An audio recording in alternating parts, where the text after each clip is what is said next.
Broadcasting from the business capital of the world, this is the Podcast Business News Network. Hello, everybody. I am Ross Morasso. Welcome to the show, and I want to welcome back a returning guest of ours, George Turnage, or by his professional name, Papi Entende. Based out of Philadelphia, he runs the Peristyle Haitian Sanctuary that offers a wide range of services and community outreach, both locally and then sometimes to people all over the world. George, welcome back to the show. Thank you so much, Ross. You know, it's Yatande, Yatande. I just wanted to give it to you because you're saying Yan. I like that, but maybe I'm speaking just too quick, but yes, that is correct. You are right. Of course, it's Yatande. Yatande means you will hear me. You know, for folks who need to be reached in their spirit, people who need to be reached who are in trouble, people who need to be talked to in certain kinds of conditions. When I received my level as high priest, this name was given to me. You cannot choose your name. Your name has to be given to you, and they gave it to me to be able to talk to people and to be able to reach them so that they can hear me. It also means too, like a double entendre, that I will listen, that I must listen to you while you express yourself as well. Let me ask you, so with the name Yatande, is that a designator name like a bishop would be in a Catholic religion, or is that a unique to you and everybody in the Voodoo faith gets sort of, when they ascend to a certain level or reach a certain level of education inside of your congregation, right? Is the name unique?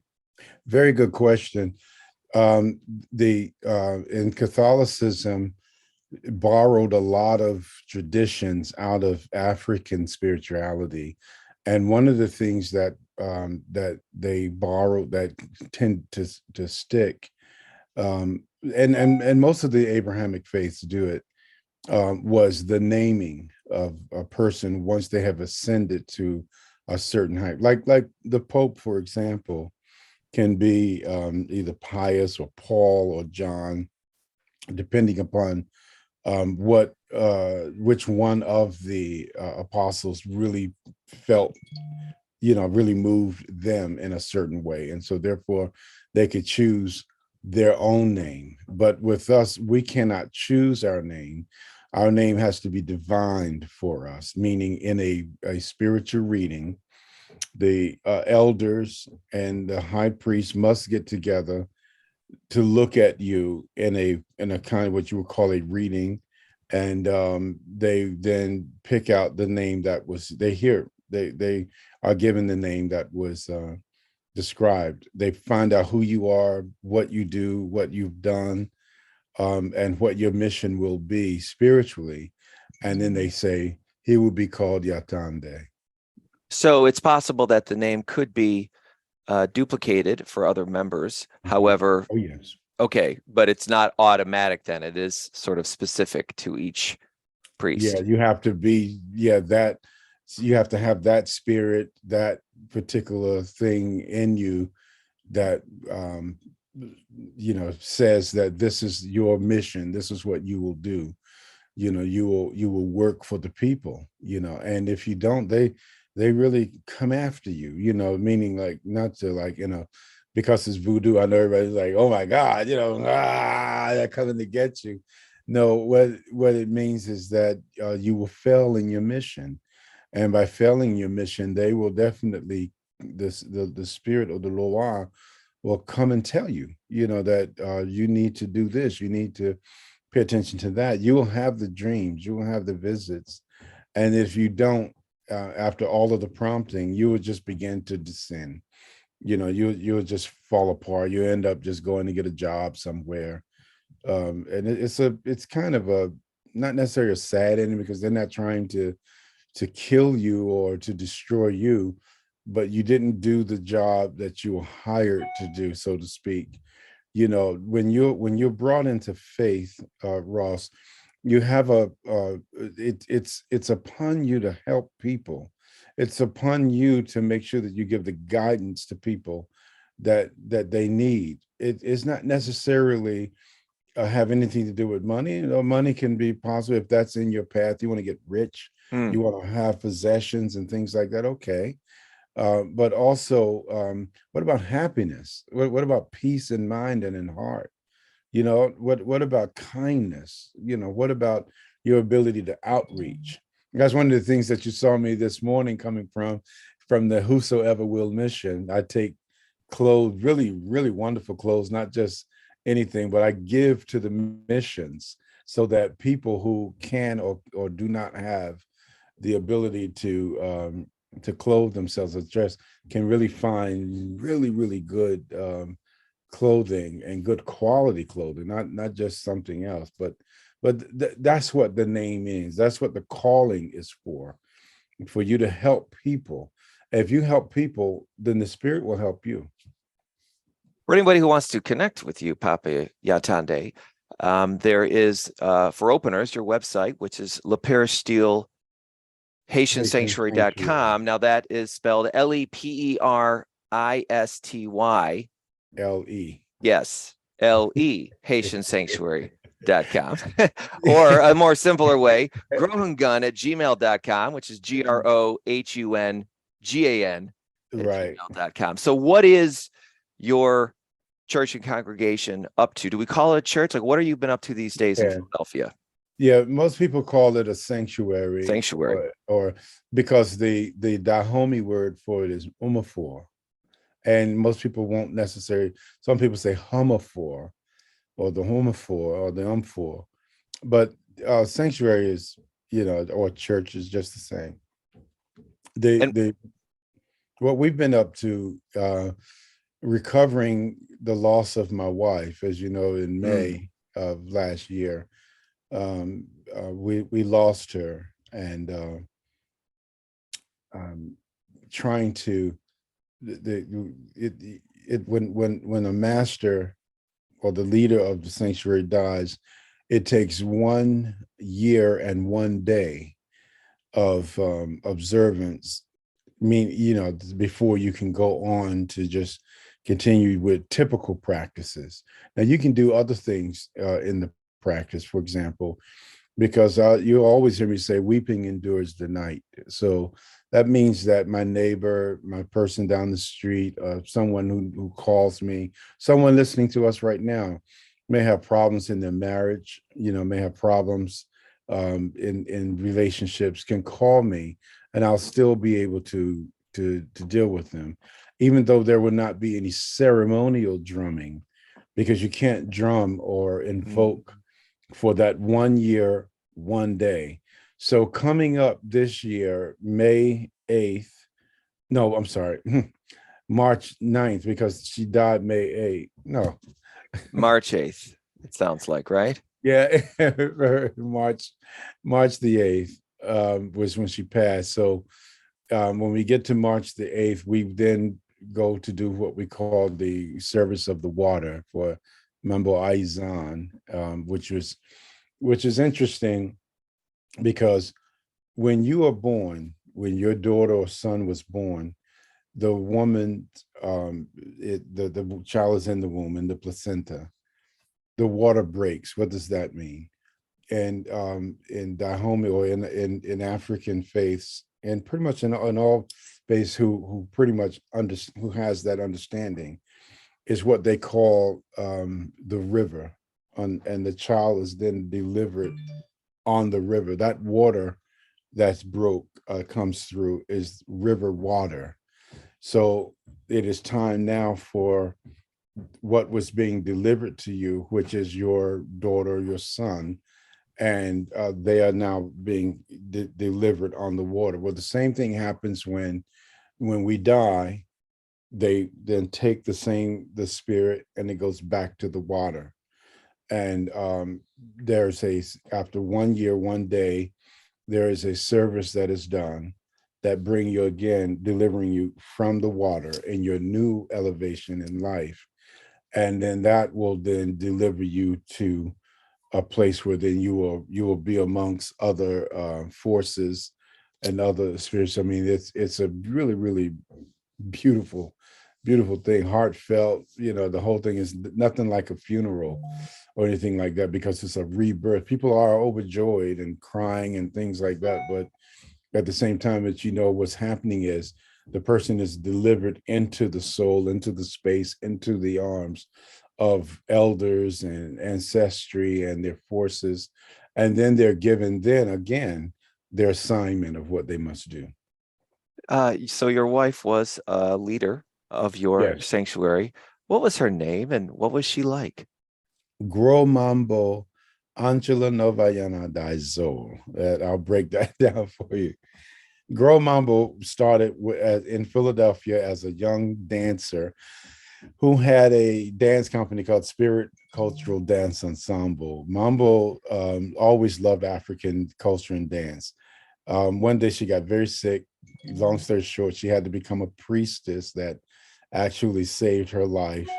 Um, and Because she had things to do, she had assignments from the spirit that she had to do to help people. Mambo must have helped, God, I mean, if I say over thousands of our people, and initiated more than 100 to 200 more people into the space, into the religion. At the same time, I met her, she was still a young, brand new, what they call a PT Mambo. She had come from the Akan faith, which is in Ghana, but had come to the Voodoo faith in Haiti, Mhm. because she was, by one of the elders in Ghana, told her that she needed to go to Haiti, that's where her calling was. Gets in there, become a PT Mambo, meets somebody like me, initiates me as one of her first god kids, amongst others, and then grow on. Grow Mambo becomes later on Chief Alada Dahomenu by one of the Dahomean kings who named her, and then she goes on when our godfather initiated her to become a high priestess, or a Gro Mambo, which is Gromambo Angela Novayan Andaizol. She then goes on to establish this sanctuary. She and I, we worked feverishly, not only across the United States, but in the diaspora, from Cuba to Brazil and Venezuela and Mexico and Honduras. Wow. Blah, blah, blah. When we go on to Europe, to New Zealand, and all different places where we get a chance to meet and introduce, and the idea of the foundation that she started, which was the National African Religion Congress, which is a place where we can go to find you and anybody else in spiritual faith, and that involves the Africa and the diaspora, and archive you in a directory, or the book that we have, that you can go to and find. Like, if you're someone, look, I need to find me a priest that's in Chicago, and you can go there, and that book will show you who is in Chicago and their names and number and blah blah blah. So it's a lot to talk about. Mambo did a lot of stuff, including being my wife. Used to that they're getting, she and I are becoming married, and her just simply just telling me what to do is basically what it all comes down to. And she's still telling me what to do. Is your path the same as hers inside of the sanctuary, or are you walking something that's different? It's the same. Once you come into a path like that and you open up a spiritual sanctuary, you are not necessarily like, okay, well, now I'm going to go over here and open my church, and I'm doing something else over here, and you guys got it, whatever y'all doing over there. No, because it involves our children. It's our legacy. It's what we have to pass down. It's my son, or the son she had when I married her, who is now my son-in-law, and then my daughter, who she did through natural birth for me, Angela, who are very powerful in this faith. And so what we're preparing to do now is to pass this lineage on to them, so that they can continue to study, and for their children and their children, and to teach others and lead others as we continue to move forward. it's something that is everlasting. But at the same time, for myself, Ross, I'm looking to talk more. We need more people out there in the world to make people understand what is actually going on with all of this, why it is important for us not to just simply bury it and move on. What was the importance of taking out of, particularly out of the faiths out of Africa and Kemet and the Cushites, the Ethiopians, take the meat of the religion, but the things like voodoo, which was also a part of those things, were simply left on the table. What happened, and it takes people like me to come and point out those things that was easier to take and adapt and to rewrite and to do these kinds of things. But what was it so not necessary about things like quantum physics or the science of spirit in nature and things like that? And why was it left on the table? I talk all the time. And the more I explain it, and the more we get down to understanding that the spirit is in you, Ross, it's in me, it's in someone else, that it is not something that they have people walking around looking up to the sky and the stars, as beautiful as they are, looking for God. Whereas if you want to find all of those things, you better look within yourself, because that's where it is. So you can find the ugly, the good, the bad, and the ugly. It's in all of us. There is no particular person that says, well, I'm all good. Yeah, well, you would like to think so, but right after that, we can point out about a dozen things that you've done in the last 5 minutes that wasn't so good. You know what I mean? Yeah, who's going to say that if they know they'll be struck by lightning if they're lying? Right. That's why people start looking up, and that's why I tickle myself and I laugh all the time, because I get, sometimes I get frustrated with people as normal. Um, and I just ask God, I said, if you just give me just a little bit of lightning, I know you got it, and I know you can spare it. Just a little tiny piece of lightning, Lord, if I could just hit this person with it. But then I repent, like, no, I didn't mean, because I don't mean it. I'm just having fun with the person who I know should know better. Sometimes people just, even if they know they're wrong, just refuse to accept being wrong because they want to be right about whatever it is that they are holding on to, and that's where the problem comes between us. I mean, we looked at all of the ugliness that was done over the centuries, and but still, we got to get somewhere else. Are we going to forgive it and forget it? Probably not. Should not. Because if we don't, how are we going to know what mistakes were made before? But at the same time, we still have to get somewhere. We still have to accomplish something. We still have to be something better than we are, in a better place than what we are, and doing the better things that we need to do. It's not all about money. I know money is important. Everybody, oh, money, money, money. Money is nothing compared to life. Money is nothing compared to your being able to breathe quality air, eat quality food, and not be strung out on pharmaceuticals. But you could just go to your garden or go to the forest and take this bark or that leaf or drink this water, and you're better. You can, I mean, there's just so much, Ross, that is not happening. And it's not happening because of money. And I tell people all the time, follow the money. If you want to know why this isn't happening in your community, follow the money.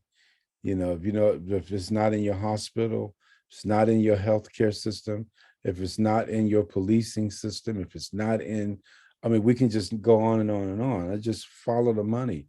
And eventually, and I say that and hope that we as a people, as human beings, is what we're aspiring to be, can look and say, yeah, money is important to do this, that, and the other, if that's the system we want to hold on to.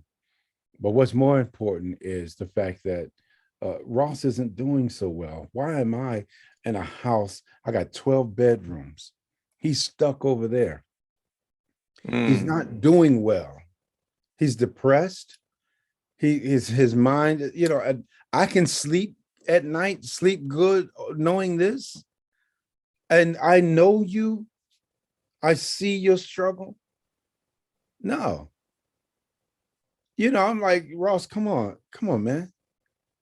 Here, this is yours. This is for you. Nah, sleep here, eat that. Let's go here. Let's get you set up to do something that's on your mind. And if we can do that, I guarantee you, we begin to stop just being people and black and white and red and yellow and all this, all that craziness. We can throw that stuff out of the window and start being human beings. If we can be human beings to one another, Ross, I guarantee you, eventually, who knows? We may start becoming extraterrestrials. Who knows? When you start seeing Martians and stuff, people claiming all this, so they could have been human beings from way, way, way ago that who ascended and done some things and come back to see where we are now. It's like, oh man, they just discovering the car. No, but there's just it's just so much for us as people that we have to do to understand and to accept one another and not be afraid. And that's a lot of things that come down to it is fear. Well, if I do this, what's going to happen? If I do that, are they going to retaliate? If I do this, stop worrying about nonsense. Because they put a lot of things in front of us that are things that you and I don't agree with. We don't agree with war. We don't agree with it. We don't agree with selective starvation, selective elimination of populace, sterilizations, pharmaceuticals that they had this commercial. I know you're probably familiar with it. Ozantric. Ozantric. Yeah. Remember it was a commercial for people trying to lower their A1C and help their diabetes. It's not marketed to diabetics anymore because actors, actresses, the money, and all of them have decided that it was a better weight loss pill. Right. I know they said Kim Kardashian sitting up there, and now she's, they're exploiting Ozantric to sell to people to lose weight. So I mean, it's just things like that when we go to talk about, because I know earlier at the top of the hour we talked about talking with people in marriage counseling. Mm-hmm. We talked about talking with people in individual counseling who are troubled. And in marriage counseling, most people try to figure out, well, what is a voodoo priest going to say to me about marriage? Mm-hmm. Like, you'd be surprised. I married, I've been with my wife for 45 years, and about 40 something of those years, 41, 42 of those years we were in relationship. Let me ask you about the marriage stuff real quick, because there's something that your sanctuary talks about with that. And we only have a few minutes left, but I wanted to ask you about this, which says, one of the keys to a healthy marriage, and there can be many, but is understanding the systems of power you were born with, and that those systems almost invade us in a way that, to the point that we're not even present to them anymore, but still have a very profound effect and can be counterproductive to our marriages. Yeah. The systems of power that are within us is the fact that someone like Ross, and I keep picking on you. That's okay. Is that because you have a power known as Papa Dambala or Batala. You're a creative, you're an artist, you could be a musician, you could be someone who have deep thoughts, for example. And that means that energy, that spiritual energy of Dambala is there. In a marriage, it can become stifling if your partner don't realize that, well, you are Dambala, you're going to wander off thinking you're going to be in there painting or you're going to do whatever. And she may be a child of Ursula, Frida, for example, who is a system of love. She wants to make the honey nest, and she wants to be cuddled, and that's okay with you too. But sometimes, your creative thing, the juices are flowing, and we're talking about things that can kind of clash if they're not dealt with properly. If I don't understand her and allow her to lead and to do the things, because in a marriage, no man has a home. He can have a castle if he realizes that the woman owns it and is going to do what she wants to do with it. That's just the way of the world. But it's really critical to get people to start seeing exactly what it is about each other spiritually, and then knowing how to understand that person's spirituality. And if we understanding of spirituality, then we can get along a lot better. There are some people that should never have got it. They liked each other. They wanted to have sex. They did whatever. Bam, a baby came, and oh my God, But even there, it's time to work those things out. And a person like myself can be able to look at the spirituality and say, this is you, this is him, this is what needs to happen. And then they start finding a better way to get along. And that's the only thing that is important in all these things. How can we get along amicably, even if we can't even live together? But so that, there's a lot more to it, but I wanted to try to give it to you that in a thumbnail sketch of it. Well, if I have the opportunity, you're always welcome back on the show, and I love to talk about that at a deeper level. So in our last couple of minutes, tell everybody where they can find you if they want to connect to your sanctuary, to their community, even back to themselves. Give everybody your contact information where they can find you. Very good. The Peristyle Haitian Sanctuary is in Philadelphia. Where else would we be? It's at 5629 North Warnock Street in Philadelphia, Pennsylvania, 19141. The phone number here is 215-276-3633. My email address is grohungan@gmail.com.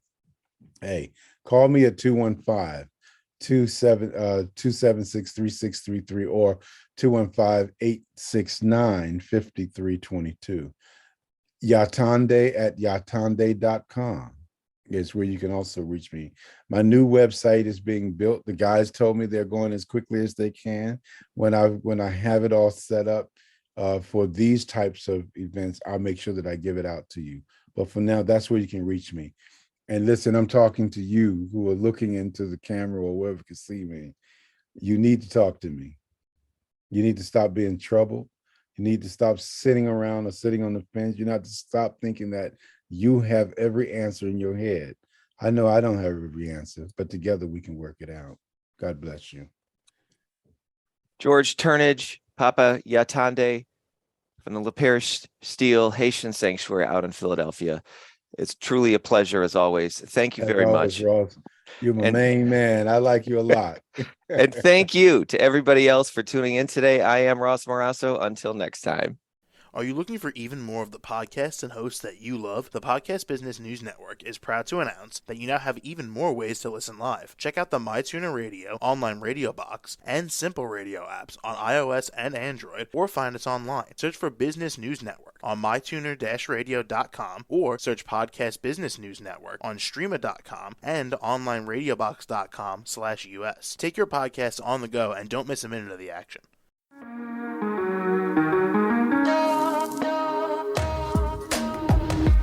Broadcasting from the business capital of the world, this is the Podcast Business News Network. For nearly 2,000 severely injured veterans, everyday life has become filled with barriers. Day-to-day simple tasks can become pretty daunting. I have to carry my chair up 2 flights of steps or have somebody do it for me. What scares me the most is just the falling. When I'm struggling with my house, I think, to have that one great barrier just knocked down, it's crucial. Home for Our Troops is a wonderful nonprofit that builds a mortgage-free, fully adaptive, handicap-accessible house. And there's no catch. It'll be our very first home that we've ever owned. This is a game changer. This is where your life begins again. We need you to join us in completing this important mission. Please visit hfotusa.org and help build homes and rebuild lives. Because of you, everything's going to be okay.